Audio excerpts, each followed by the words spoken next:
Freya. And also, first of all, I want to thank the Parasite's invitation as well, to have this opportunity to be here to share something with all of you.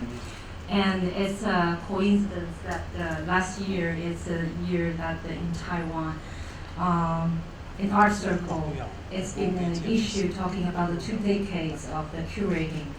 And also a lot of curators, art critics, and many scholars try to contextualize the curating history of Taiwan. So today my presentation will follow this and give a open discussion about this timeline and the historical state of curating in Taiwan.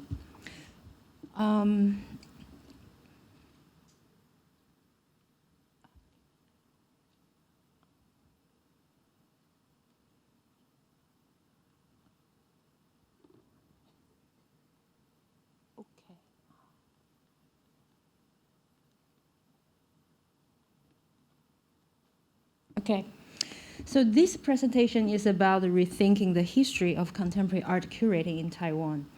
So far, the writing of the curating history in Taiwan remains inconclusive. And for this reason, I believe that we may raise several sets of the problematic on Taiwan's art history by discussing the possible context of curating and the curating history. In addition to treating curating as a reform in the art system, I would like to address the connotations and the essential spirit that curating is supposed to have in relation to the local historical realities, with which the subjectivity of curating history is constituted. So this concerns how we define curating. Does it refer to an operation mechanism of exhibitions or a frame-breaking action with independent consciousness? This book systematically contextualizes the history of contemporary art curating in Taiwan. It designates the exhibition titled This/Continuity as the dawn of the piece of history. This exhibition was curated by art critic Huang Haiming at Taipei Fine Arts Museum in 1992. The discussions on the curating history in Taiwan generally revolved around the transformation of art museums' curating mechanisms. And in this way, the internal and external changes of the art scene are investigated. This seminal book was published in 2015. And it is the first book that collates Taiwan's curating history. This chronicle-like book has also encouraged the rethinking about the meaning of curating with the social historical context of Taiwan. This book treats 1992 as the beginning of contemporary curating in Taiwan. There were neither the term of curating nor the title of curator at that time, let alone any related discussion. The title of the person who organized the aforementioned exhibition was Executive Art Critic. This revealed the fact that exhibition organizers at that time were connected with either art history studies or art criticism.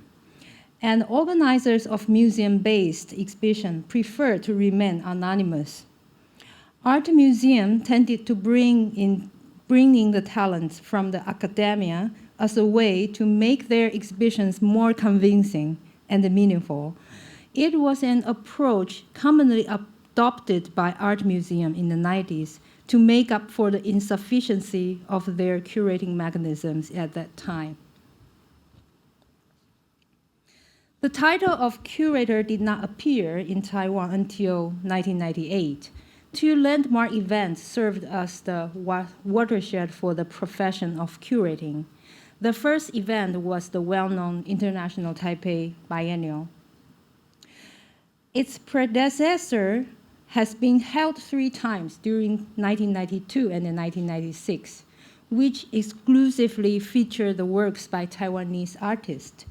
Taipei Fine Arts Museum invited Japanese curator Fumio Nanjo to organize the first international Taipei Biennial. Nanjo's personal charm sparked not only Taiwanese people's fertile imagination of curator, but also heated discussions of the issues involved, such as what do curators exactly do, and what is curating. Since 1998, exhibition organizers in Taiwan have been given the title of curator. Its meaning is twofold. Firstly, it's about the visibility of the operation mechanism of exhibitions.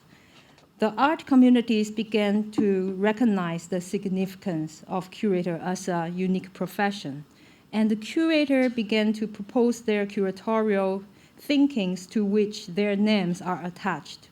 Secondly, it is about the introduction of Western concept of and the mechanism of contemporary curating into Taiwan's art system. It was generally thought that the curating of contemporary art in Taiwan inaugurated around mid-90s.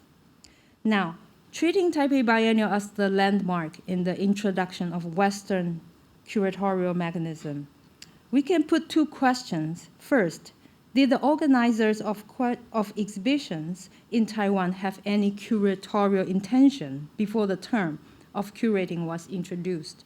Second, when and how did the independent curating emerge?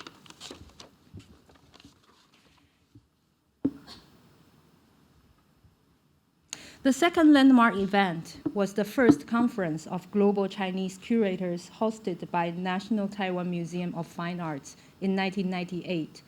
This conference brought together the first generation curators in Taiwan and the internationally renowned Chinese curators, including Fei Dawei, Liao Wen, and Li Xianting. These experts gathered together for the first time to define curating in Taiwan, and with a special concern over curators' missions and functions. Nanjo's curating of the Taipei Biennial represented the introduction of the profession of curating into Taiwan. And this conference can also construed as a link in the globalization, a critical link between Taiwan's contemporary art and the Western curatorial mechanism. Along with the biennial, the goal of this conference was to encourage reflections outside the rigid frameworks of exhibitions and the art history. If we are to discuss the context of curating in Taiwan from a historical perspective, we should rethink its possible starting point based on the local realities, rather than the wave of globalization. So, for this, we need to remake our reference point by making some major events in the 1980s. Okay, before addressing my theme, I would like to mention how Taiwanese curator Man Rui Xu defined curating. It is also the very basis of my arguments here. He stated, the real value of contemporary curating lies in its ability of liberating exhibitions from the rigid confines of art history. Contemporary curating not only highlights the significance of exhibitions in itself, but also defines artworks from a contemporary perspective.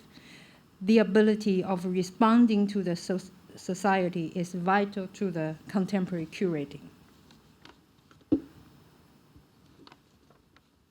Let's take a brief look at this piece of history in Taiwan by virtue of some following two questions.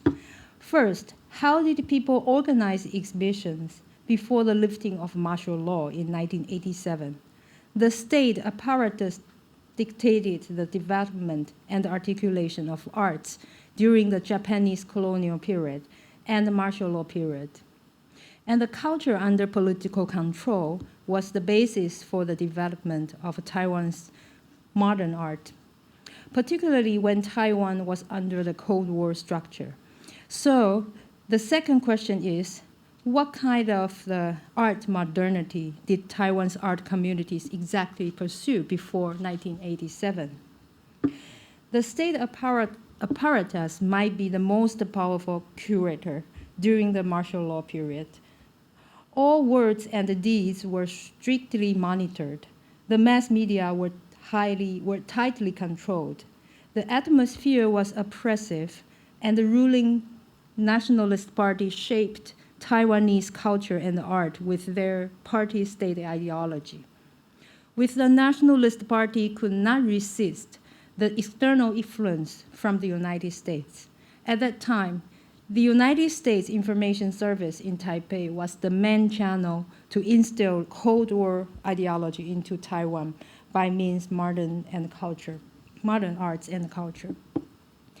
There is a very special event in this timeline. I boldly regard it as the budding of the curatorial consciousness in Taiwan. It was a guerrilla action taken by Cheng in public space in 1983, which is titled Dysfunction Number 3. I will come back this later. In the same year, the first modern art museum in Taiwan was founded. It is Taipei Fine Arts Museum. Okay, let's review the situation before 1983. Two government-organized fine arts exhibitions were part of the cultural mainstream in Taiwan during that time. The first one is Taiwan Fine Arts Exhibition, was initiated in 1927 by Japanese colonial government.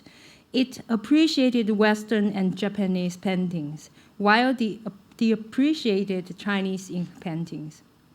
Among the nominees of the first Taiwan Fine Arts Exhibition, only 3 of them were Taiwanese, and the rest were Japanese.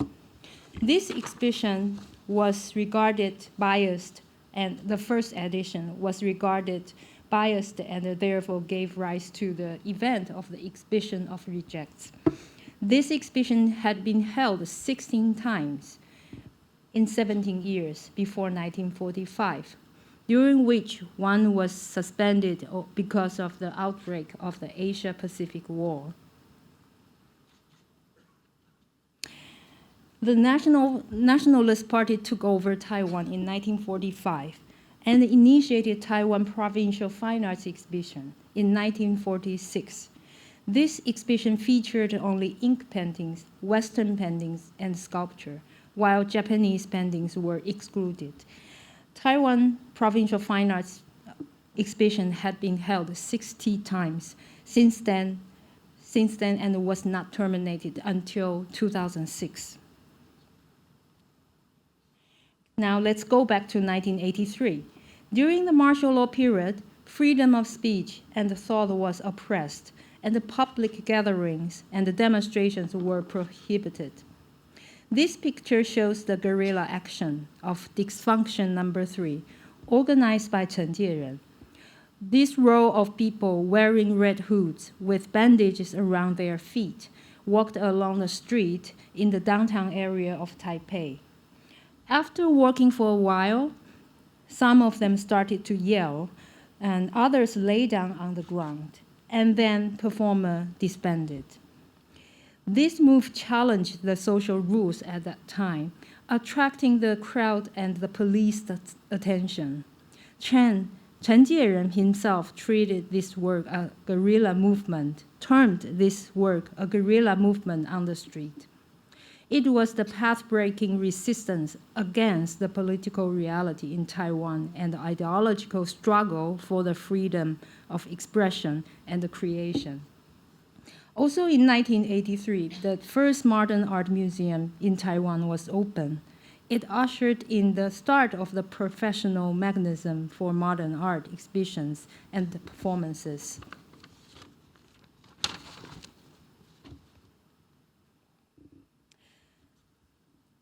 Okay, this is the second timeline. The martial law was lifted in 1987. So let's move on to this situation before and after the lifting of martial law. In 1984, the Premier Yu Guohua issued an important policy statement declaring that Taiwan will enter an age of liberalization, internationalization, and institutionalization.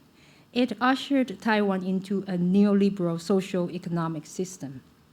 In 1987, the martial law was officially lifted. In 1988, President Jiang Jingguo passed away. The outbreak of a wildly student movement in 1990s. It's the era that led to the collapse of the old social system in all aspects. Taiwan entered a new era when Western sociological and philosophical thoughts were massively introduced and the social movements sprang up. So between 1983 and the 1990s, some Taiwanese artists undertook two artistic resistance actions worthy of our reflection. One is the Living Clay, initiated in 1986, with the appeal against the established art system. The other is Driving Evil Spirit of Lanyu Island, a large-scale demonstration which combined art with protest. This is the Living Clay. The Living Clay was an exhibition organized by Chen Jieren, Lin Ju, Gao Chongli, Wang Junjie, and 5 of their fellow Taiwanese artists in April 1986. The venue was a disused apartment located in the eastern district of Taipei. This exhibition had been held 5 times between 1986 and 1999. Its inauguration in 1986 was the most worthy of noticing. During the special exhibition, there is a special exhibition titled Color and Form, hosted by Taipei Fine Arts Museum in 1985. A lawsuit had been filed against the museum's director, Su Ruiping, because she damaged artworks displayed in the exhibition. Against this background, the Living Clay was held in a disused space, appealed for anti-system and anti-institution. Maybe if we could say so, the Living Clay undoubtedly ushered in the start of the discussion about radical curatorial consciousness. The Living Clay is full of implications, this term, full of implications and echoes the spirit of independent thinking. This title was derived from Shanhai Jing. It refers to a mythological material in ancient China, a type of clay that grows automatically. When the flood is, there's a saying, when the flood is a meter higher, so will be the riverbank made of the living clay. Another artistic resistance action was Driving Evil Spirits of Lanyu Island, carried out in 1988. It's the first action theater organized by artists from different fields, protesting the establishment of a nuclear waste processing plant on the island. It is seldom mentioned nowadays, let alone being included in the mainstream art history.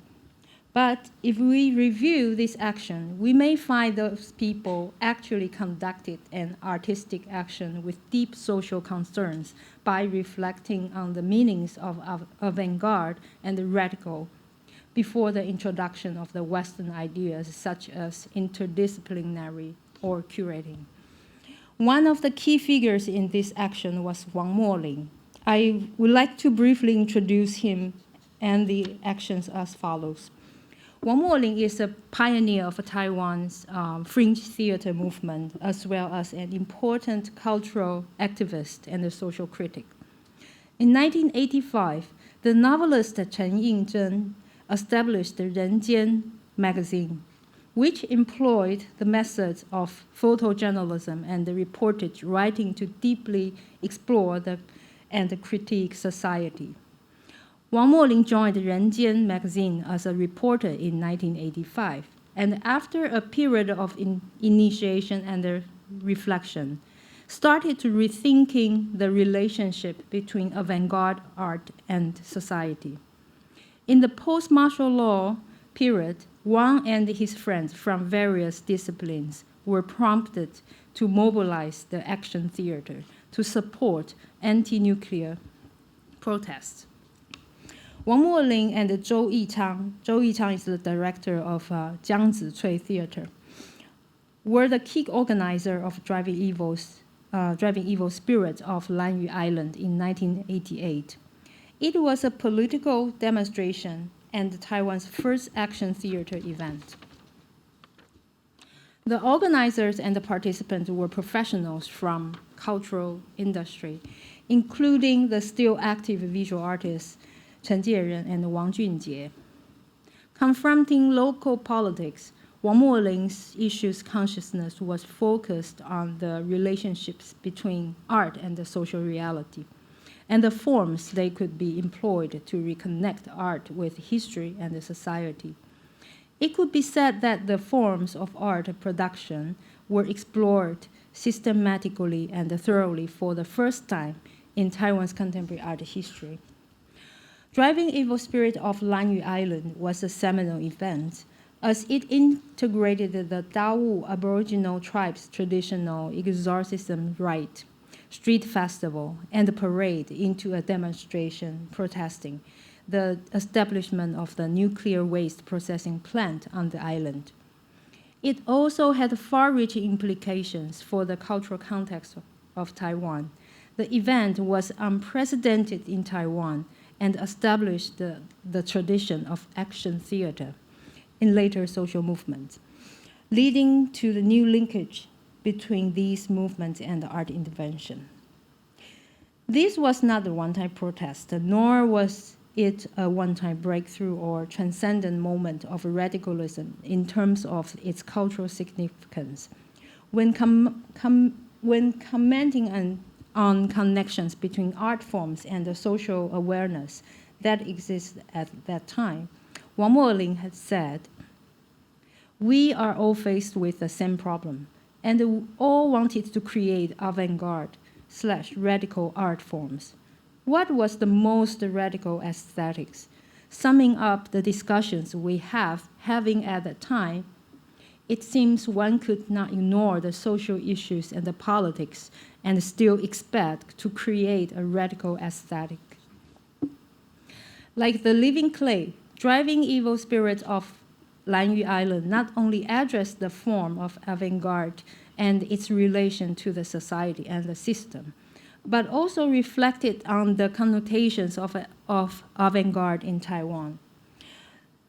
Nonetheless, this action is seldom discussed systematically in Taiwan's fragmentary art history. Now let's take a look at the timeline of the 1990s.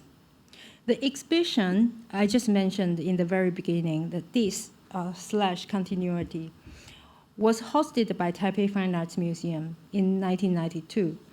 It's taken as the starting point of contemporary curating in Taiwan by Lu Peiyi in her article.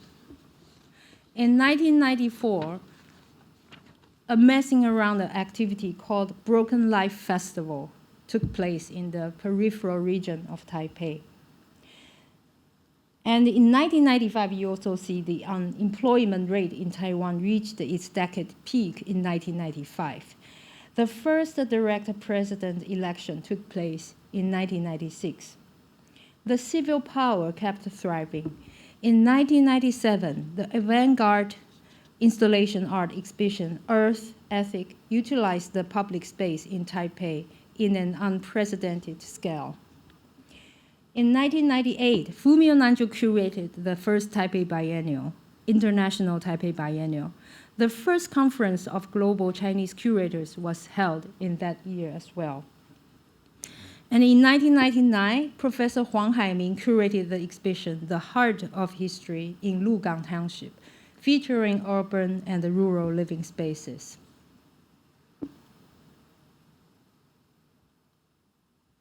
Okay, this is the well-known widely student movement. And the students of this generation launched the noise movement in the form of counterculture. These movements peaked between 1992 and 1995. If those counterculture activists possess the curatorial consciousness, I would say that their actions count as the ultimate of curating in Taiwan. Broken Life Festival was organized by Wu Zhongwei. He received only elementary education and earned a living as a construction worker, Buddha statue sculptor, and street vendor and rag picker. In 1993, Wu and his girlfriend ran a cafe named Sweet as Honey, wherefrom they extended the counterculture network. The cafe had become an alternative cultural star due to its presence and its role in many art festivals. After the cafe went out of business, Wu organized the Broken Life Festival and used the materials he collected from the street and built stages and living spaces. He invited small theaters, underground music bands, and artists to perform, to exhibit, and stay there for 3 days. It's a whole as if it was a large-scale artwork. This is the second edition of Broken Life Festival, also known as the Taipei International Post-Industrial Arts Festival, held in 1995. Wu Zhongwei was one of the main organizers of the 3-day events. The participating artists from Japan, Europe, the United States, and Taiwan delivered unprecedented riot-like performances that almost destroyed the Banqiao Brewing Factory.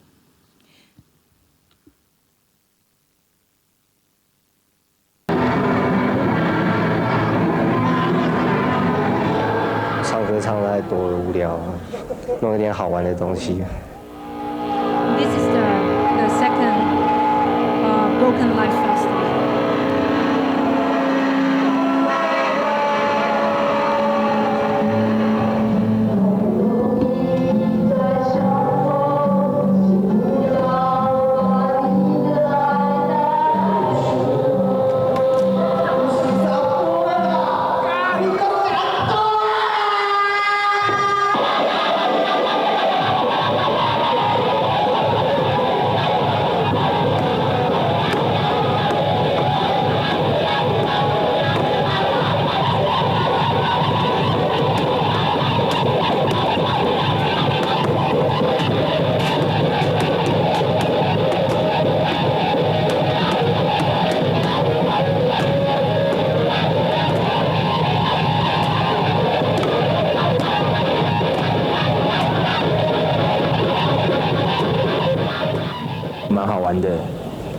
对啊，我们想用一些剧场的东西来玩玩看。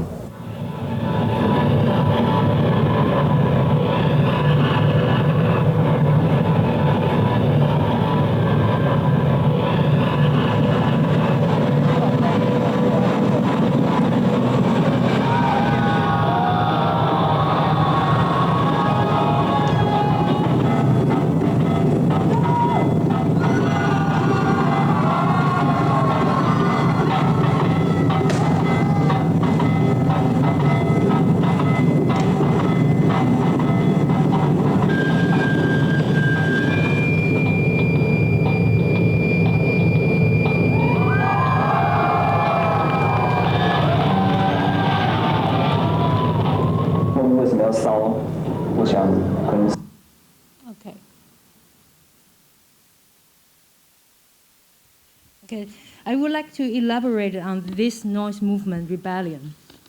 After the lifting the martial law in 1987, and for the entire next decade, Taiwan underwent a complete ideological and cultural overhaul. Media ban was rescinded, surveillance was relaxed, and inquiries were made into political mechanism.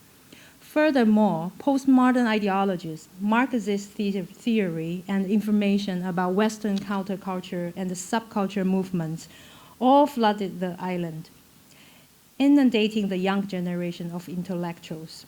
The European social movements erupted in 1968, punk culture, the Situationist International, American and European industrial music, as well as the cultural sources and the voices in Taiwan, all inspired a second powerful wave of social interventionist strategies. In the early 1990s, Taiwan reached a new climax of social, political, and cultural resistance as the baton was passed on to a new generation of counterculture and student movement. Among the new combatants was the Taiwanese noise movement, which was inspired by strategy used by subcultures in their own social movements, and found its culmination in the first and second Broken Life Festival, launched by Wu Zhongwei, Lin Qiwei, and others. The Taiwanese noise movement was comprised of students from various universities who originally come together in the early 1990s, only to resist the tradition and the discipline with noise. Following the explosion of social movements in Taiwan, the group started integrating with social spaces, eventually becoming the pan-cultural movement, and holding their events at obscure places along the margins of the city, such as underground exhibition and performance venues, areas under bridge, river banks, or old factories. Their performances tended towards extreme transgression, destruction, and anti-intellectualism. Their performances included nudity, which at that time was considered utterly immoral and confrontational, and mainly involved making noise. The group challenged the Taiwanese society's high culture and inflexible ethics with a deafening roar and defiant posture, even mining styles from the lower reaches of society, which were considered by some to be vulgar and taking them as their own. With their ironic promotion of bad taste, the noise movement was not only mocking others and themselves, but also framing a social critique of taste itself. The influence of this action rocked the very foundation of traditional education and ethics in Taiwanese society. By staging the most intense and non-rational performances, the noise movement unleashed the indignation buried deep in Taiwanese society. This wave of social cultural movement was attached to the rising social unrest and the confusion of values. It did not end until the mid-1990s, and then ebbed with the social movements gradually subsided in the increasingly stabilized atmosphere of a growing middle-class society. After the short existence of noise movement, many art universities and graduate institutes were established, one after another, to bring art discourses and practices back into academia. It was at that point the noise was formally renamed as sound art, suggesting the end of the grassroots rebellion in the 1990s.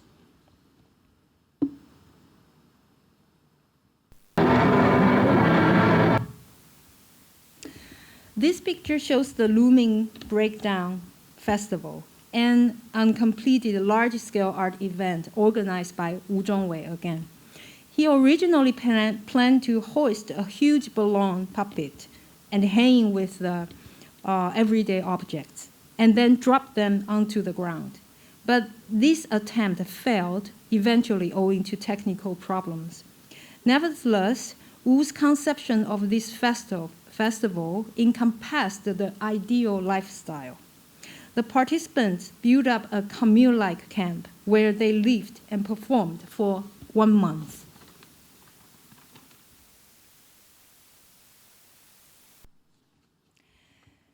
The rebellious strength ebbed with the decline of the social movement after the mid-90s. The consumer society was gradually stabilized with the democratic reform, capitalization, and globalization.